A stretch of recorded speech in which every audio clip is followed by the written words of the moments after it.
Marc, bonjour. Salut Christophe. Quelle bonne humeur, toujours à l'Université Lyon 1. Un enseignant qui a une bonne humeur, c'est parce qu'il a fini sa classe inversée. Ou parce que tu es passé en mode inversé.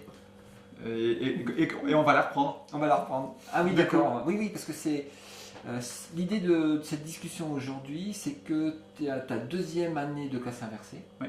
Donc tu as fait une première année, si vous cherchez un peu, vous trouverez une vidéo, je mettrai des liens dessous, sous la vidéo, celle-ci. Et où tu avais fait une première expérimentation. Ensuite, on est passé dans un mode un peu plus avancé, donc cette année. Et donc, je voulais avoir le retour d'expérience, l'évaluation de ce qui s'était passé cette année. Ok, donc description de ce qu'on a fait cette année. Donc, la problématique, c'était les étudiants de médecine deuxième année qui ont tendance en deuxième année à se relâcher un petit peu.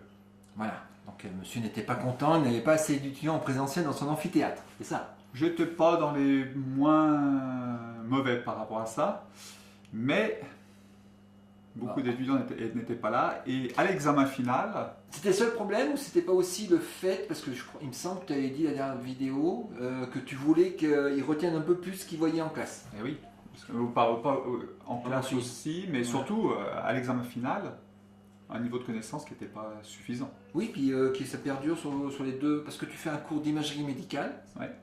Et tu m'as dit c'est quelque chose, c'est un socle, on parle de socle, pour la formation des médecins. C'est des boîtes à outils dans lesquelles ils vont repiocher pendant les 6 années qu'ils vont faire à l'université. Donc là, je vois qu'on fait une interview inversée. Voilà, c'est moi qui raconte le cours, après la classe inversée, l'interview inversée. Et donc ton idée aussi, il me semble, hein, je pas, que c'était ça, ancrer un peu les savoirs aussi. Tout à fait. C'est les faire venir sur le long terme. Voilà, sur du long terme. Sur le long terme. Donc, une population d'étudiants qui était absente, qu'on avait du mal à toucher, et ancrer le savoir sur le long terme. Et donc, pour ancrer le savoir sur le long terme, de la répétition, travailler chez eux, et venir en cours faire de l'interactivité, beaucoup plus d'interactivité sur les cas d'imagerie. La première année, on était resté dans une classe inversée, tout ce qu'il y avait de plus simple. Type 1. Type 1. Et là, super content, les étudiants qui venaient en cours, bonnes interactions, bon échange, bonne implication, et a priori un savoir un peu mieux maîtrisé de la part des étudiants qui étaient venus en cours. En revanche, les absents, toujours complètement absents. D'accord. Donc là, avec votre aide... Deuxième année. Deuxième année, j'ai proposé de structurer la classe inversée de façon à essayer de toucher les étudiants absents. Et donc, j'ai reconnu que...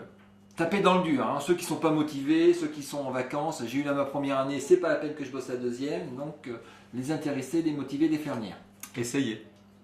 Et donc, j'aurais proposé différents ateliers, dont l'atelier cours interactif, c'est-à-dire venir en cours. Mais, pour ceux qui ne voulaient pas venir en cours, d'autres ateliers du style visite de service d'imagerie, du style lire un article et le commenter, du style faire des vidéos, ils sont très forts pour les vidéos de fin de gala. Et puis tu m'avais proposé une idée supplémentaire, Twitter. Oui. Voilà. Donc il y avait 5 ateliers proposés et je leur proposais aussi de me donner des idées. Voilà. Donc je n'ai pas eu d'idée de la part des étudiants pour le moment, bon. mais ils s'impliquent de plus en plus grâce à la classe inversée et ça c'est un vrai plaisir. Donc, tu as combien d'étudiants en deuxième année normalement? Donc, on a à peu près 350 étudiants en deuxième année. Là, il y en a combien qui sont entrés dans ta classe inversée? Alors, du coup, il y a eu des biais. Ah, il y a du biais. Oui, parce que je leur demandais de travailler un petit peu. C'est-à-dire que j'avais estimé que venir en cours, ça représentait à peu près 2 jours de travail sur le quadrimestre. Oui. Et donc, je leur demandais 2 jours de travail à tous sur les autres ateliers. Qu'ils choisissent un atelier et qu'ils fassent 2 jours de travail. Eh bien, quand j'aurais donné le choix des ateliers, ils ont, pour la très grande majorité d'entre eux, à peu près 310, choisi le cours. D'accord. Et oui, parce que ils savent qu'il y a des bancs, que c'est chauffé, et puis à la limite, qu'ils peuvent venir avec leur téléphone smartphone, etc. Enfin, voilà. Bon. Et puis, quand même, une quarantaine ont choisi de faire la visite dans les services, de faire des préparations d'articles, etc. Ils ont été remarquables. Les 3 que j'ai eus sur l'atelier Twitter, c'était super, c'est bien. Ah, moi, je les ai trouvés très bien. Ouais. Bon, ça a été beaucoup de temps, hein. Ah bah là, oui, voilà. Mais bon, quand on aime, on compte pas. Non, c'était impressionnant parce que ils voulaient trop bien faire. Ouais. Voilà, donc je les ai laissés faire. Pas trop voulu. Tu sais, ben, non, moi je pose la caméra et puis on papote. Et ça, ils n'ont pas voulu faire. Ils ont voulu faire un vrai journal, présenter, apprendre les textes par cœur, etc. Donc un vrai investissement, quoi. Mais moi j'ai trouvé la forme, moi j'ai vu le résultat final, Ouais. j'ai trouvé ça très sympa. Et puis au départ, ils y sont allés un peu par hasard. Mm. On fait un tweet. Puis il y en a un qui tweetait qui a entraîné 2 collègues. Et je Qui pense- faisait, en fait, ces 2 collègues ont fait 2 ateliers. Ah d'accord.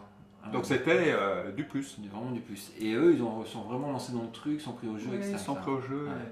En revanche, le reste de la promo, ils n'ont pas vraiment vu les vidéos, ils n'ont pas vraiment vu le travail. Ça c'est dommage. D'accord.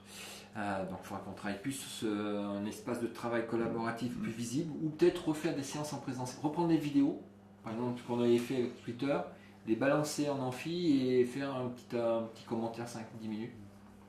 On verra. C'est une idée, hein, comme ça. On a jusqu'à septembre Pour cogiter au truc. Je te fais confiance. Combien d'étudiants sont pas du tout participés?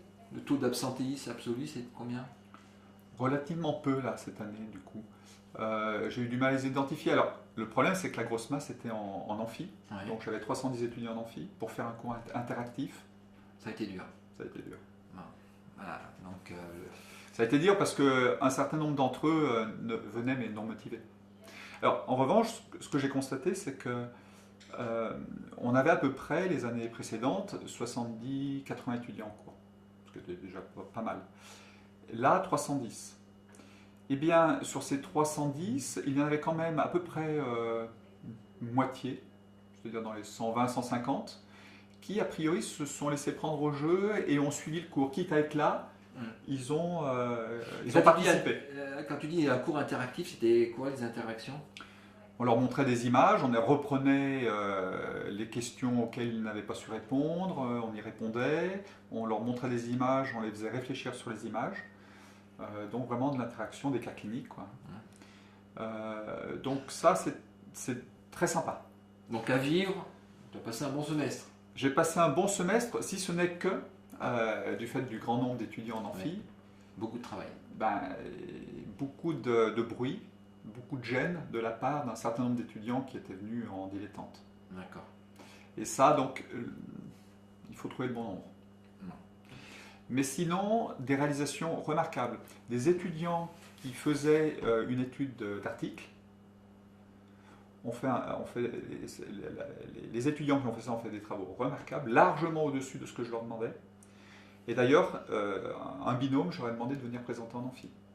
D'accord. Et ils ont fait plus fort que le prof. Ils ont fait une présentation qui était remarquable.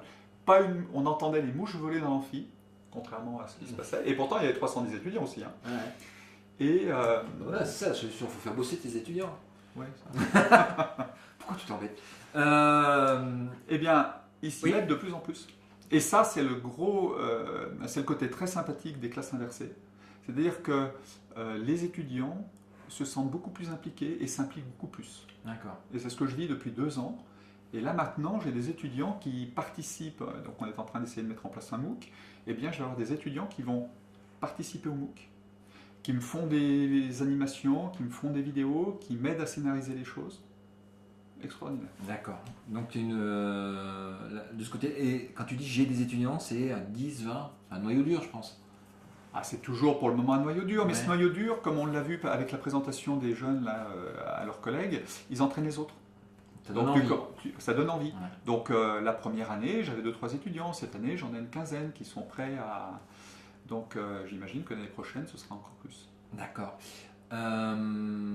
Est-ce que tu as fait une évaluation de ça? Parce que tu as eu l'examen final. Alors il y a eu 2 évaluations de fait. Ah, des évaluations. Une par le tutorat de médecine, qui a fait une évaluation sans que les enseignants aient eu à voir les questions ou autres. Il y a eu des retours à la fois positifs et négatifs. Le retour négatif, c'était que les étudiants considéraient que le cours interactif était obligatoire et qu'ils étaient venus donc forcés. Contraint. D'accord. Et qu'en conséquence, ceux qui étaient contraints il considérait que quand il se faisait taper sur les doigts parce qu'il faisait un petit peu trop de bruit, on était garde chiourme. Et les étudiants qui étaient venus pour bosser considéraient qu'ils étaient gênés. Donc c'est vrai que là, le lot de 310 étudiants en cours interactif, c'est pas encore tout à fait. C'est pas gagné. Encore ça. En revanche, les visites ont été très appréciées. La forme d'interactivité a été appréciée aussi. Donc des éléments positifs. Le Twitter, ils ont encore eu du mal. Ouais, c'était. Mais on améliore. Moi, j'ai pas été assez dispo. Non, mais ça. Mais moi, je pensais passer 3 heures. J'y ai passé plus d'une journée, hein, 2 jours, et plus les montages, Donc voilà. Non, mais ça prend mais à refaire. Moi, je suis repartant. Un truc qui était sympa au démarrage aussi que tu avais fait, c'était une réunion de tous les intervenants de ton cours. On était tous arrivés dans la première session, présenter ce qu'on allait faire. Et donc l'année prochaine, c'est déjà acté. Ah, c'est quand? Faut que je note. Je sais pas. Ah, d'accord. Certains étudiants qui participent vont venir aussi comme intervenants pour faire la présentation. Donc ceux qui étaient là cette année. Ah, sympa ça. Ah ouais, c'est sympa. D'accord. Donc on a la chance d'avoir les étudiants de 3e année qui ont suivi le cours, ils vont revenir. Pour dire à leurs collègues que c'est intéressant de s'y impliquer, etc. Donc, et c'est eux qui ont proposé. Ouais, mais je pense que c'est important de faire comme ça. Et quelles autres nouveautés pour la rentrée 2015 Septembre 2015? Pour le moment, je ne sais pas. T'as parlé d'un MOOC? Oui. Ce que j'aimerais, c'est faire converger la classe inversée avec le MOOC. Donc l'idée, c'est que tout le corpus du cours se trouve dans un MOOC où c'est ouvert au public, grand public. N'importe qui peut s'inscrire, interagir, poser des questions dans les forums. Et de l'autre côté, on servira de ces contenus pour en discuter en amphi. L'année prochaine, on validera, le MOOC n'étant pas encore terminé, on validera les vidéos du MOOC avec les étudiants, les TP, et on fera des TP de type Hangout pour valider la faisabilité des TP et des cas cliniques en Hangout avec le grand public. D'accord. Donc on va préparer le MOOC en grandeur réelle avec la l'idée, classe. On en a un Michu de venir avec ses radios, elle te les présente et ça sera un cas clinique ou ça sera... C'est nous qui gérons quand même les choses. Ouais, parce que on avait vu des choses sur Twitter justement, ils étaient très très surpris, les jeunes, même un peu choqués de voir qu'il y avait des gens qui balançaient toute leur radio sur Twitter en disant qu'est-ce que j'ai? Est-ce que j'ai un cancer? C'est incroyable, enfin ils étaient après un peu... Mais j'avais découvert ça grâce à eux, grâce à vous. Donc des choses comme ça. Ok, donc là... Alors, le MOOC pour le moment, mon souhait c'est de faire converger, donc les deux ne seront pas unis en quelque sorte, mais à terme j'aimerais bien que ce soit uni. C'est-à-dire que le MOOC se déroule en même temps que la classe inversée, puisque le MOOC c'est le but, appelle des gens extérieurs aussi, amène des gens extérieurs, et que le Hangout se fasse en amphi avec les étudiants de médecine et les extérieurs. D'accord. Que les interactions, que les étudiants de médecine voient aussi qu'il y a des gens à l'extérieur qui sont intéressés, qui posent des questions. Écoute, techniquement c'est jouable, c'est faisable, c'est pas très compliqué. Alors je compte sur toi parce que techniquement, tu sais, je suis pas... j'ai eu du mal à suivre. Ça serait bien qu'on essaye une session dès cette année comme ça. Voilà, l'idée c'est ça. L'idée c'est ça, d'accord. Mais ça suffira comme nouveauté. C'est déjà pas mal. Ok, on se retrouve en septembre alors. Peut-être avant pour en préparer cet été, je pense que tu vas travailler encore. Je te donne la date. On a des sessions en vie studio réservées. Des studios réservés. Bon, merci Marc, à la prochaine. Merci, et je compte sur toi. Pas de problème.